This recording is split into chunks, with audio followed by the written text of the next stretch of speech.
الله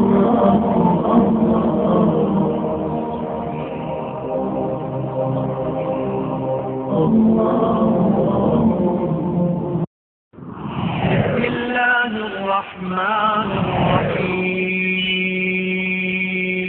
يا أيها الذين آمنوا اتقوا الله وابتغوا إليه الوسيلة وجاهدوا في سبيله لعلكم تفلحون۔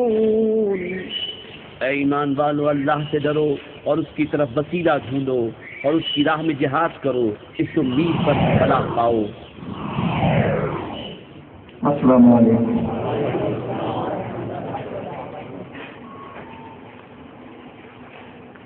اعوذ باللہ من الشیطان الرجیم، بسم اللہ الرحمن الرحیم۔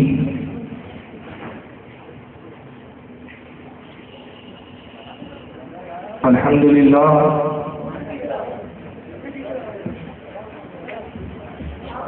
الحمد للہ الذی فضل علی سیدنا و مولانا محمد صلی اللہ علیہ وسلم علی العالمین جميعا۔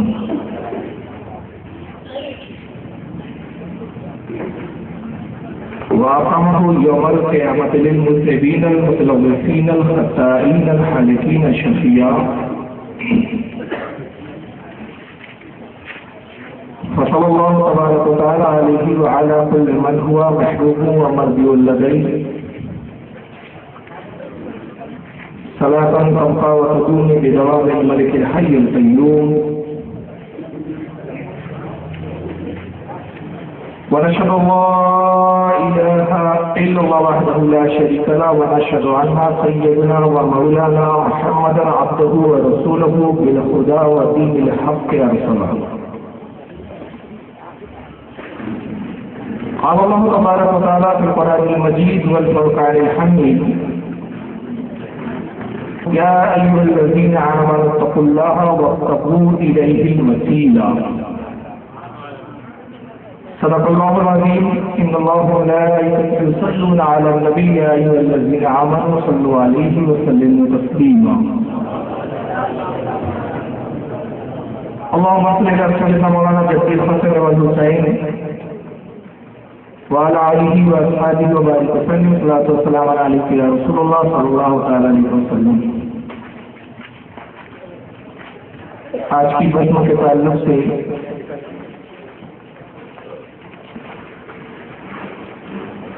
یہ 4 مسئلے کہ تجھ کو کیا دیں گے یہ شہر دوسرا پر چھوڑ دو،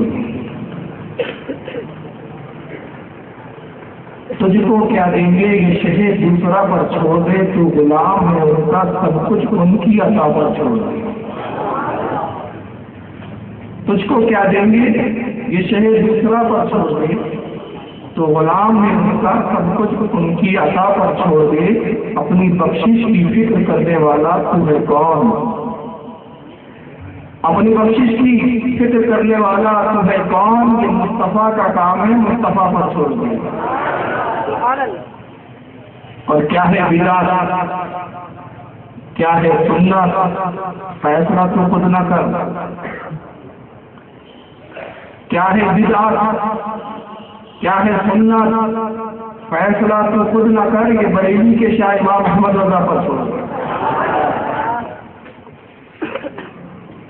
معزز ناظرین اکرام اور سامعین اکرام، اور مسند رسول پر جلوہ فروز علماء ذوی احترام، پیارے ساتھیوں، بزرگوں، میری حاضری ہے میری، حالانکہ 1 سال قبل سے جناب شاہد بھائی تاریخ کا تقاضا کر رہے تھے۔ حواسہ 4 بار آنا ہوا، لیکن سڈنی پہلی بار آنے کا اتفاق ہوا۔ آنے کے بعد یہاں کے نوجوانوں سے جب ملاقات کی تو بڑی مسرت اور خوشی ہوئی مجھے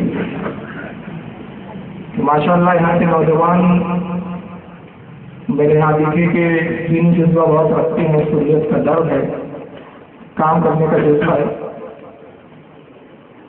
اور اس سے زیادہ بڑھ کر خوشی اب ہوئی کہ جب میں نے جلسے میں دیکھا کہ ماشاءاللہ اتنی بڑی تعداد اور پھر اس تعداد میں بزرگوں کا ساتھ.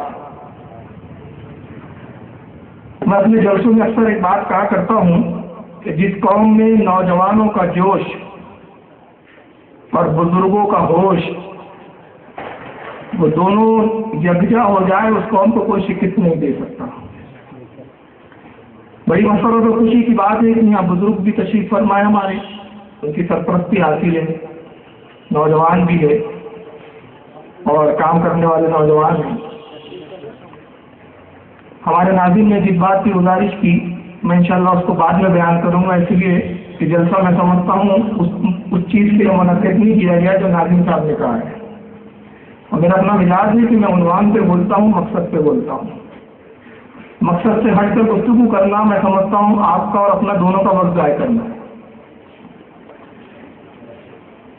جب کوئی مجھ سے تعریف لیتا ہے تو میں سب سے پہلا سوال اس سے کرتا ہوں کہ جلسہ کیا عنوان کیا ہے, جلسہ کس مقصد کے لیے رکھ رہے ہیں.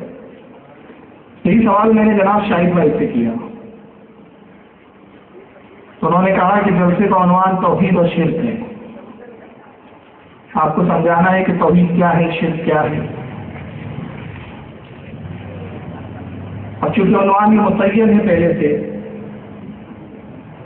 اور پھر سننے والے سامعین کی سننا چاہتے ہیں تو اس میں پھر بیچ میں کچھ اور لے آنا تو یہ ایسا ہے کہ جلسے کو وقت بڑھانا ہے, طوالت دینا ہے. لیکن بہرحال میں ان کی خواہش کا احترام کروں گا اور اس پر چند باتیں میں جلسے کے اختتام پر بولوں گا انشاءاللہ. اور جیسا کہ ہمارے ارشاد بھائی محترم نے اعلان کیا کہ سوالات اور نشست رہیں گی تو انشاءاللہ آپ کے ذہن میں جو شکوک و شبہات ابھرے کسی بھی دینی مسئلے کے تعلق سے تو آپ خدا کے بھی پوچھ سکتے ہیں یا پھر کاغذ پر لکھ کر تحریر کر کر مجھ تک پہنچا دے تو میں انشاءاللہ جواب دینے کی کوشش کروں گا. آئیے سب سے پہلے ہم جانتے ہیں کہ توحید کیا ہے, کیونکہ آج اہل سنت والجماعت کے علاوہ جو دیگر جماعتیں ہیں وہ اسی لفظ کا استعمال کر کے اور کثرت کے ساتھ اس لفظ کو بول بول کے لوگوں کو اپنی طرف متوجہ کر رہی ہے اور یہ باور کرانے کی کوشش کی جا رہی ہے کہ ہم توحید پر ہیں, توحید کے ہم ماننے والے ہیں, توحید کی ہم تبلیغ کرنے والے ہیں.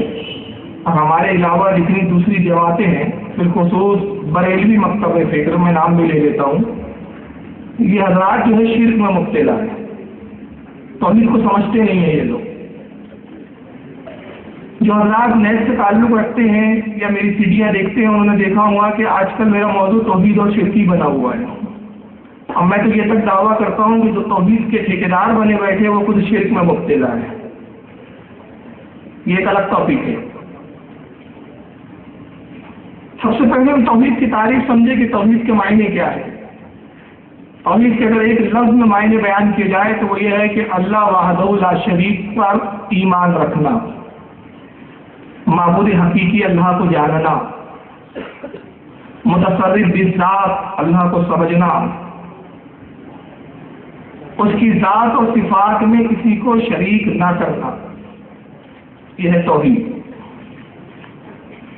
اللہ یکتا ہے, واحد ہے, ہمیشہ سے ہے, ہمیشہ رہے گا. نہ پروردگار عالم کی کوئی بیوی ہے, نہ کوئی اس کا بچہ ہے, نہ اس نے کسی کو جنا, نہ وہ کسی سے پیدا ہوا. فرماتا ہے کہ لم یلد ولم یولد, فرما دیجیے محبوب کہ نہ اس نے کسی کو جنا ہے نہ وہ کسی سے پیدا ہوا ہے. اس کی کوئی مثال نہیں ہے, کوئی اس سے مشابہت نہیں دی جا سکتی. وہ جسم و جسمانیات سے پاک ہے. وہ کلام فرماتا ہے لیکن زبان سے پاک ہے. وہ اپنے بندوں کو دیکھتا ہے لیکن آنکھ سے پاک ہے. وہ اپنے بندوں کی التجائیں یا دعاؤں کو سنتا ہے لیکن کان سے پاک ہے. وہ اپنے بندے کی مدد فرماتا ہے لیکن پیروں سے, ہاتھوں سے مدد کرنے سے پاک ہے. یہ تمام عقائد کے مجموعے کا نام ہے عقیدہ توحید,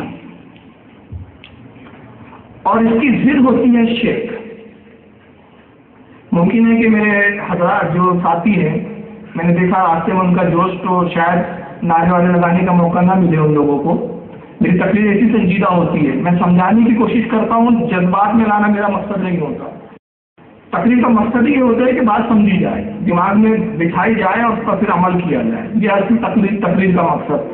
جوش میں نعرے لگا دیے، ہوش میں کچھ بھی نہیں کہ کیا بولے مولانا نے، بہت اچھا بولے، کیا بولے پتہ نہیں لیکن بولے بہت اچھا، تو وہ تقریر میں سمجھتا ہوں ضائع ہو گئی۔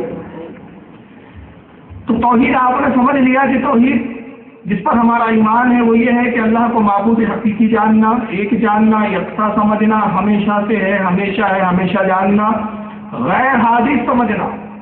غیر حادث مطلب یہ نہیں کہ پہلے نہیں تھا پھر وجود ہوا اور اب ہے پھر نہیں ہوگا، اس کا مطلب ہوتا ہے غیر حادث ہونا۔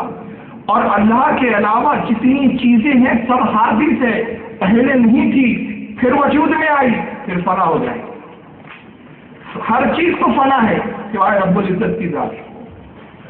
یہ ہے اس نظریے اور عقیدے کے ماننے کا مطلب ہے توحید، اور اس کی ضد آتی ہے شرک، اس کا برعکس ہوتا ہے شرک۔